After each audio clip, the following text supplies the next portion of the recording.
Selamat siang Kak Edis, apa Ya, kabar? kabar baik. Apa kabar Kak Datvila? Aku sehat. Baik, baik. Ya, Kak Datvila, saya mau tanya dulu ini, Muslimah atau Kristen? Aku Muslim. Muslim. Baik.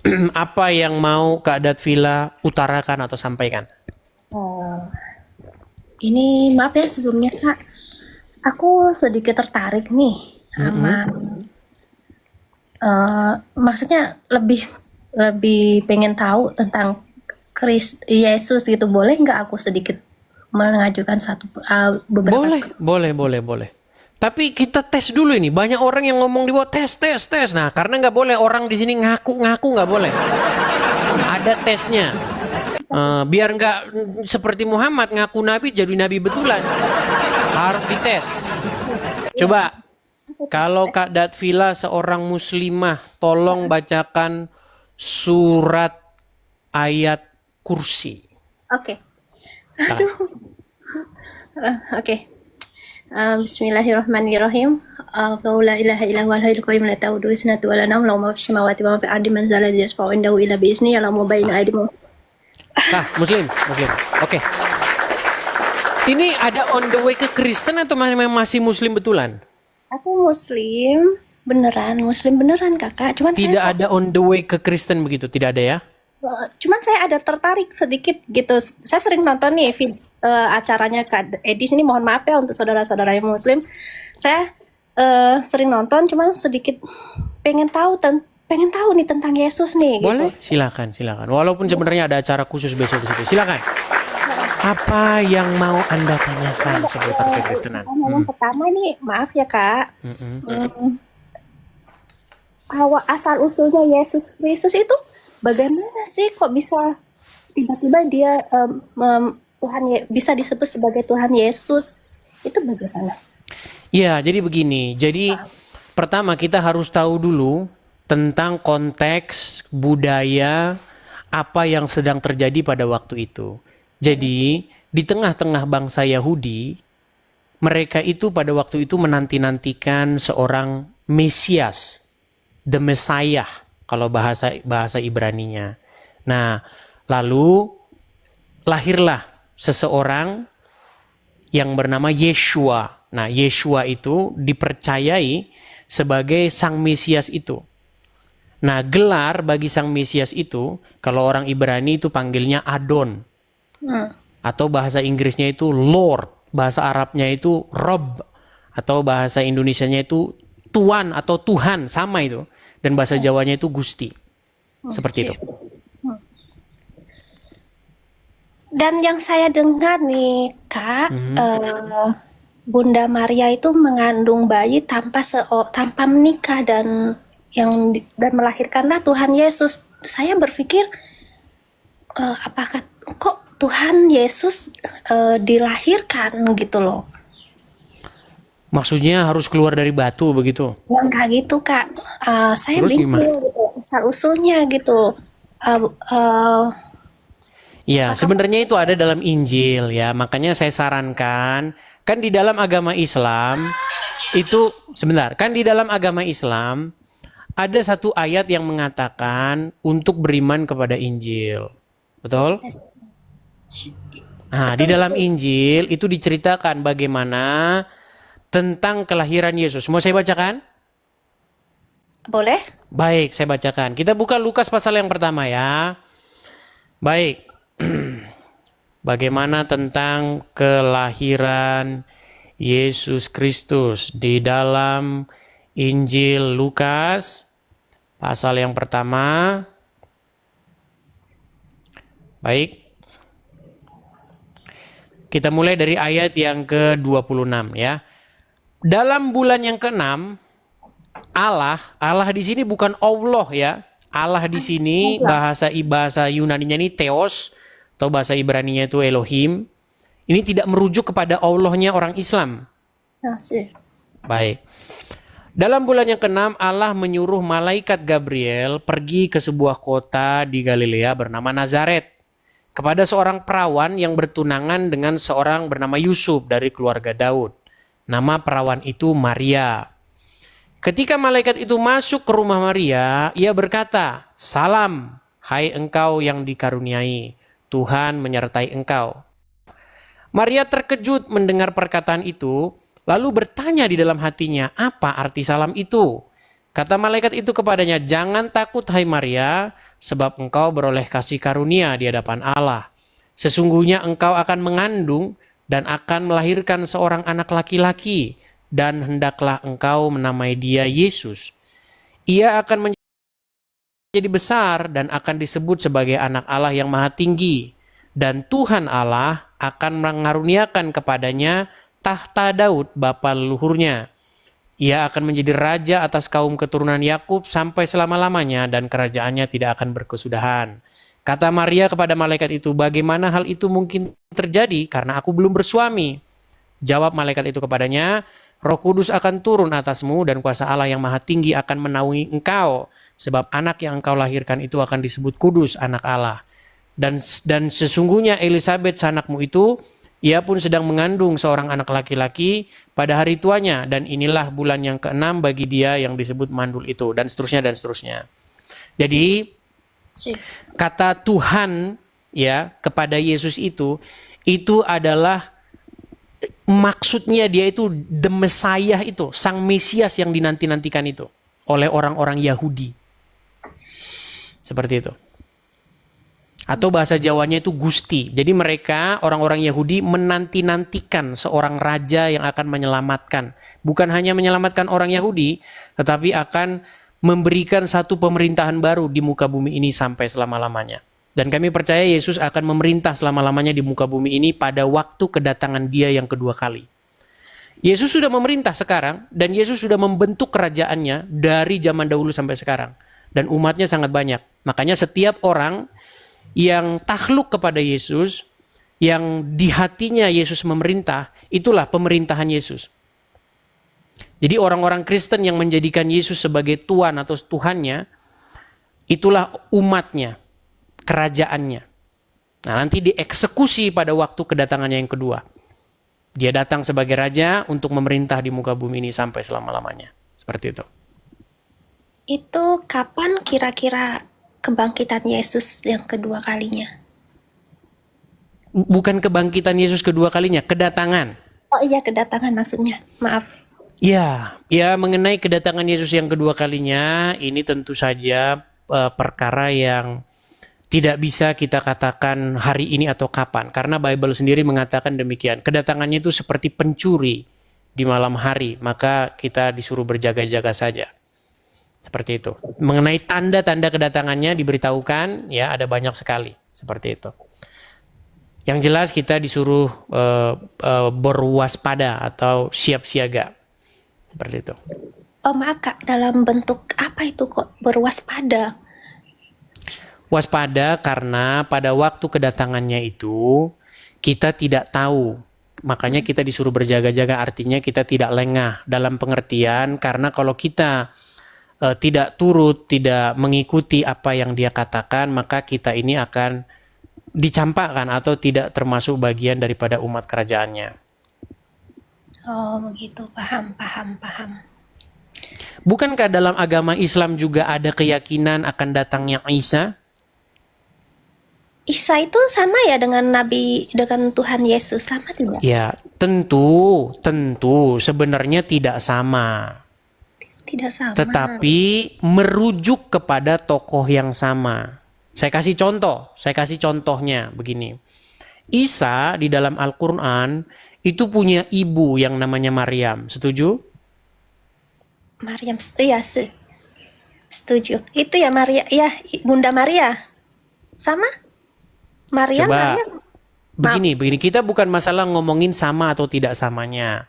Tetapi kita berbicara mengenai tokoh yang sedang dibicarakan.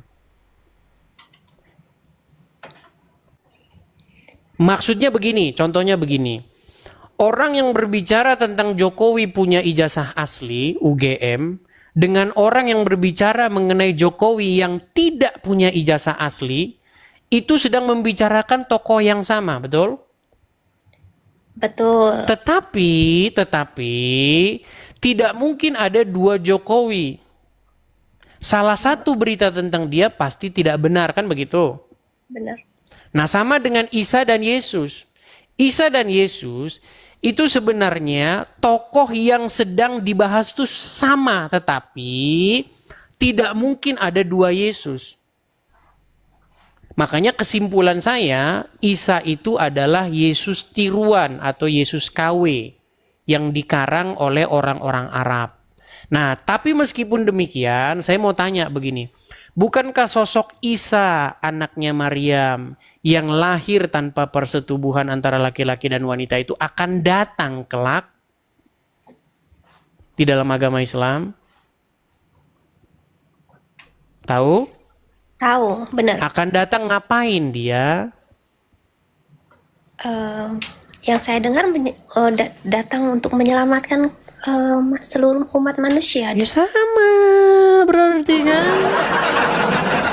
Nah, seperti itu juga Yesus begitu. Kedatangan Yesus itu juga seperti itu. Nah, makanya sebenarnya kalau kita mau benar-benar berpikir secara logis, yang kita nanti-nantikan itu kan Yesus. Yang menjadi tokoh yang terpenting atau esensial itu Yesus. Bukan Muhammad. Muhammad udah di kuburan.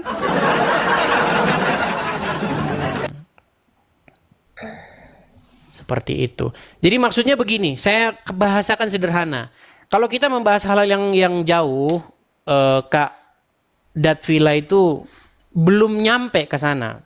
Makanya kita bahas hal yang sederhana. Gini, di hati kita ini, kita pakai bahasa metafora ya. Di hati kita ini ada sebuah tahta di mana itu yang akan mengendalikan kita. Contoh, saya kasih contoh. Sebagai seorang muslim, benarkah Anda harus taat, patuh, tunduk, mengikuti apapun kata Muhammad?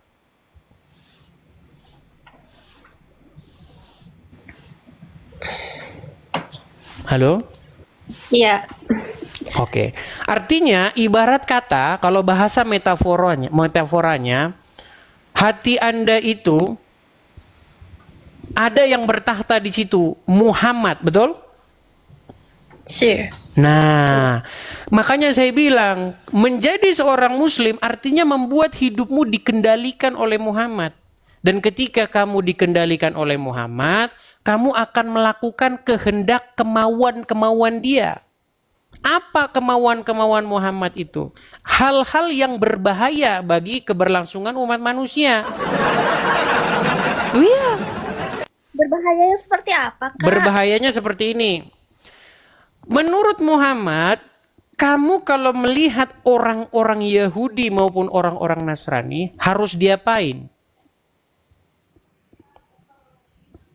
Wah, pertanyaannya aneh nih. Nah, memang belum tahu. Kalau menurut Muhammad, jikalau kamu bertemu dengan orang-orang Yahudi dan Nasrani, kata Muhammad, desaklah mereka ke jalan yang sempit. Tahu? Tahu. Kok arahnya mendesak ke jalan yang sempit? Maksudnya gimana? Iya, artinya orang itu jangan dikasih ruang. Makanya kalau ada orang Kristen ngelihat orang Kristen kebaktian pasti dibubarin. Karena ada ayat itu. Saya kasih contoh ya. Baik. Kita harus kembali ke metode konservatif kembali teman-teman ya. Saya akan balikkan kamera saya supaya Kak Datvila ngerti apa akibat dampaknya dari menjadikan Muhammad bertahta di hatimu. Baik. Makanya harus ganti itu. Jangan yang enggak bertahta di hatimu Muhammad, tapi harus Yesus. Baik. Kita bacakan ya. Dari Abu Hurairah radhiyallahu anhu. Rasulullah sallallahu alaihi wasallam bersabda, "Janganlah kalian memulai salam kepada Yahudi dan Nasrani. Apabila kalian bertemu dengan salah satu di antara mereka, maka desaklah ia ke jalan yang sempit." Setuju? Hadis Muslim. Hadis riwayat Muslim nomor 2167. Nah, tadi makanya saya tanya Kak Datvila, kalau Muhammad bertahta di hatimu, mengendalikan hatimu, berkuasa dalam hidupmu, berarti kamu harus melakukan apa perintah Muhammad, betul? Benar. Nah, ketika kamu melaksanakan ini, apa yang terjadi kepada hubungan sosial? Ya, ada negatif positifnya, Kak. Pasti ya. Sebutkan positifnya. Kalau ada orang Yahudi dan Nasrani harus didesak ke jalan yang sempit. Ya mungkin, ini Kakak mau minta yang positif apa yang negatif dulu? Positifnya dulu coba. Kalau yang positifnya kemungkinan, ini ya Pak. Aduh bingung nih. Nah, kan? Bingung kan? Baik. Itu baru satu ya. Ini baru satu. Saya kasih contoh lagi. Kita kasih contoh lagi. Saya akan jadikan bagaimana orang yang menjadikan Muhammad sebagai penguasa pengendali hidupnya nih.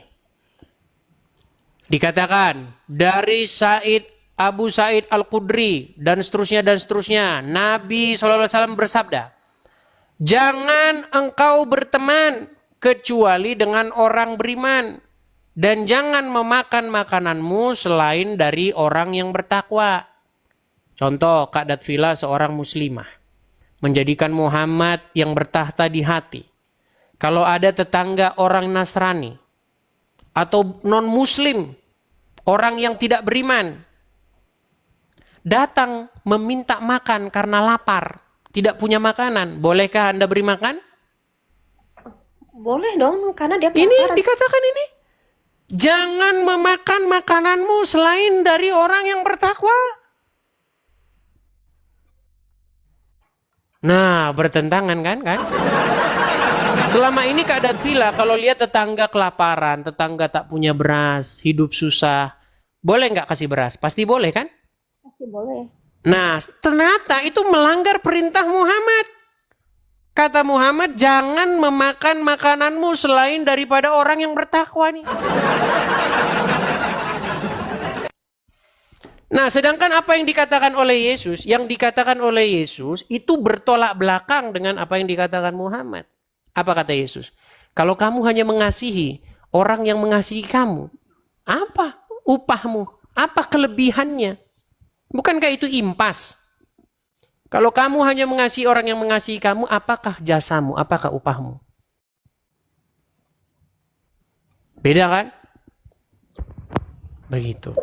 Kalau Yesus mengajarkan kejahatan itu dibalas dengan kebaikan. Jangan membalas kejahatan dengan kejahatan. Di Muslim juga diajarkan, ya, kebaikan juga, kejahatan tuh harus dibalas dengan kebaikan. Enggak ada. Dari mana ada kayak begitu ajaran agama Islam? Enggak ada. Gini, Kak Datvila, makanya saya bilang begini, ini maksudnya, kerajaan surga itu maksudnya begini, kerajaan Yesus itu maksudnya begini. Jadi, Muhammad itu juga dia mendirikan kerajaan. Tapi kalau dalam perspektif kami itu kerajaan iblis. Nah, Iya. kok bisa iblis? Ketika Anda menjadikan Muhammad dan Allah sebagai yang bertahta di hati, maka Anda akan melakukan kejahatan-kejahatan. Contoh, bawa rangsel pergi ke Mabes Polri. Pernah dengar bagaimana wanita-wanita bercadar, berjilbab pergi ke Mabes Polri bawa rangsel? Pernah dengar? Belum pernah. Waduh, banyak nggak taunya ini teman-teman. Beda ini kayaknya kita. Ini kita beda frekuensi nih. Kayaknya kita harus ngobrolan nih. Ngobrol bagaimana cara mengolah tahu nih. Ini susah ini kalau kayak begini. Jadi itu adalah orang-orang yang telah dikendalikan oleh Muhammad dan Allah. Ketika Allah dan Muhammad mengendalikan hidup seseorang, pergilah dia ke Polsek Astana Anyar, meledak di sana, war. Ya kan? Pergilah dia ke gereja, bawa rangsel. Itu adalah contoh orang-orang yang hidupnya telah dikendalikan Allah dan Muhammad. Makanya saya bilang 2025 ganti Tuhan. Jangan lagi Allah dan Muhammad, jangan. Tetapi Bapa di sorga, anaknya yaitu Yesus dan Roh Kudus. Itulah yang harus mengendalikan hidup seseorang, yang harus bertahta dalam hidup seseorang. Dengan demikianlah Tuhan mendirikan kerajaannya di muka bumi ini. Makanya di dalam doa Bapa kami itu, datanglah kerajaanmu di bumi seperti di sorga. Supaya pemerintahan Tuhan itu turun di muka bumi. Dengan cara bagaimana Tuhan itu memerintah di hati seseorang. Sehingga orang itu ngikutin perintah yang dari sorga. Kasihi sesamamu sesama manusia. Jangan membalas kejahatan dengan kejahatan. Jangan berzina, jangan mencuri, jangan bersaksi dusta. Tuh. Ya kan? Itu makanya pemerintahan sorga itu turun ke bumi. Sampai nanti secara real dan nyata Yesus yang turun ke bumi untuk memerintah. Yesus itu adalah gambaran daripada dia yang tidak terlihat. Gambaran daripada dia yang tidak terlampaui akal dan pikiran manusia. Kakak, maaf saya potong Seperti ya. itu. Untuk saat ini keberadaan Tuhan Yesus, beliau itu di mana? Menurut Bible kami, dia naik ke surga. Mohon maaf, sempat saya mendengar katanya Tuhan Yesus itu sudah meninggal karena disalib. Dan saya berpikir kalau Tuhan Yesus benar Tuhan, mengapa dia tidak bisa menyelamatkan diri dia sendiri gitu loh? Bagaimana dia menyelamatkan umat yang lainnya, sedangkan menyelamatkan diri sendiri pun dia tak sanggup. Itu bagaimana itu? Baik.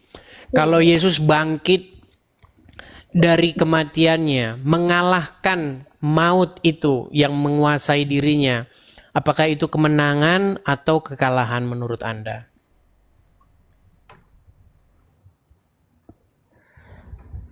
Mengalah untuk menang. Susah, makanya teman-teman, saya itu jarang sekali. Makanya kita sembuhin dulu. Kalau Muhammadnya masih ada di situ, ini biasanya orang itu susah. Ya, jadi begini Datvila ya. Jadi Yesus itu mengalahkan maut. Makanya ada ayatnya dalam Bible. Hai maut, di manakah kuasamu? Hai maut, di manakah sengatmu? Nah, justru yang takluk, yang sekarang masih dikuasai, diinjak oleh maut, itu Muhammad. Muhammad itu sampai sekarang dia masih dikangkangi oleh kematian, oleh maut. Dia nggak bisa mengalahkan kematian itu. Kalau dia bisa mengalahkan kematian itu, dia bangkit. Makanya Yesus mengalahkan kematian itu. Makanya Yesus berkata, akulah kebangkitan dan hidup. Barang siapa yang percaya kepadaku, kepada Yesus, maka juga akan dibangkitkan oleh Yesus. Jadi kebangkitan daging di dalam kekristenan itu sesuatu yang sudah terjadi dan merupakan fakta realita yang telah menjadi kenyataan di dalam Kristen. Tetapi dalam agama Islam, kebangkitan daging itu baru hanya omon-omonnya Muhammad. Gitu. Karena Muhammad tak ubahnya sama dengan Lia Eden, Lia Aminuddin, kemudian siapa Mirza Ghulam Ahmad, yang semua cerita tentang hal-hal kosmik, tapi mereka tidak membuktikannya. Banyak pemuka-pemuka, tokoh-tokoh pendiri agama, tapi mereka semuanya mati. Mirza Ghulam Ahmad tahu? Tahu nggak? Saya mau potong nih, kok kakak menyebutkan Nabi Muhammad itu seperti sangat-sangat rendah seperti itu. Tak baik lah macam tuh. Sangat rendahnya bagaimana maksudnya? Itu tadi kakak bilang mati, macam bahasa seperti itu kan tak pantas disebut. Kita lebih enak menyebutnya meninggal dunia. Oh meninggal, baiklah Muhammad meninggal, baik. Dirasa kurang sopan, baik. Sekarang saya tanya. Betulkah Muhammad sampai detik ini masih meninggal di kuburan? Iya, meninggal. Betulkah Anda pengikut Muhammad? Betul. Berarti kesimpulannya Anda pengikut orang meninggal, betul? Ya, karena semua manusia bakal meninggal. Kakak juga akan meninggal nantinya. Iya, makanya jangan ngikutin saya. Kamu kan manusia bukan? Hey, excuse me. Ini agak sedikit berat nih teman-teman. Ini satu-satunya perkataan Muhammad yang saya percaya adalah dia berkata bahwa wanita-wanita muslimah itu akalnya separuh. Itulah satu-satunya perkataan Muhammad yang saya percaya. Selain daripada itu saya nggak ada yang percaya. Kenapa kakak percaya? Kadat Villa, pelan-pelan ya, pelan-pelan. Apakah Anda adalah pengikut Muhammad? Ya, saya Apakah Muhammad ada dalam kubur? iya sudah meninggal. Berarti Anda adalah pengikut mayat dalam kubur. Setuju? Bingung kan? Iya. Iya, itulah bedanya kita. Kekristenan tidak menyerahkan kepemimpinannya kepada orang mati. Kekristenan itu dituntun oleh firman yang hidup. Makanya yang menuntun orang Kristen itu sang firman yang hidup. Bukan orang mati di kuburan. Kalau orang mati di kuburan itu tidak bisa menuntun kepada hidup. Bagaimana orang mati menuntun kepada hidup? Oke lah, begini Kadat Villa. Nanti kalau saya ngomong terus, nanti banyak Islam yang protes. Tahu nggak? Sehabis saya siaran, saya harus membalas banyak pesan dari Muslim. Kamu beraninya sama orang awam saja. Kamu nggak berani menghadapi ustadz. Saya mengundang mereka dulu ya. Boleh? Boleh, terima kasih ya Kak. Sama-sama Kadat Villa. Saya turunkan ya. Nanti kita dibilang teman-teman beraninya sama yang nggak ngerti agama Islam. Saya turunkan ya. Oke, Baik, thank you saya ya. turunkan. Sama-sama. Teman-teman sekalian.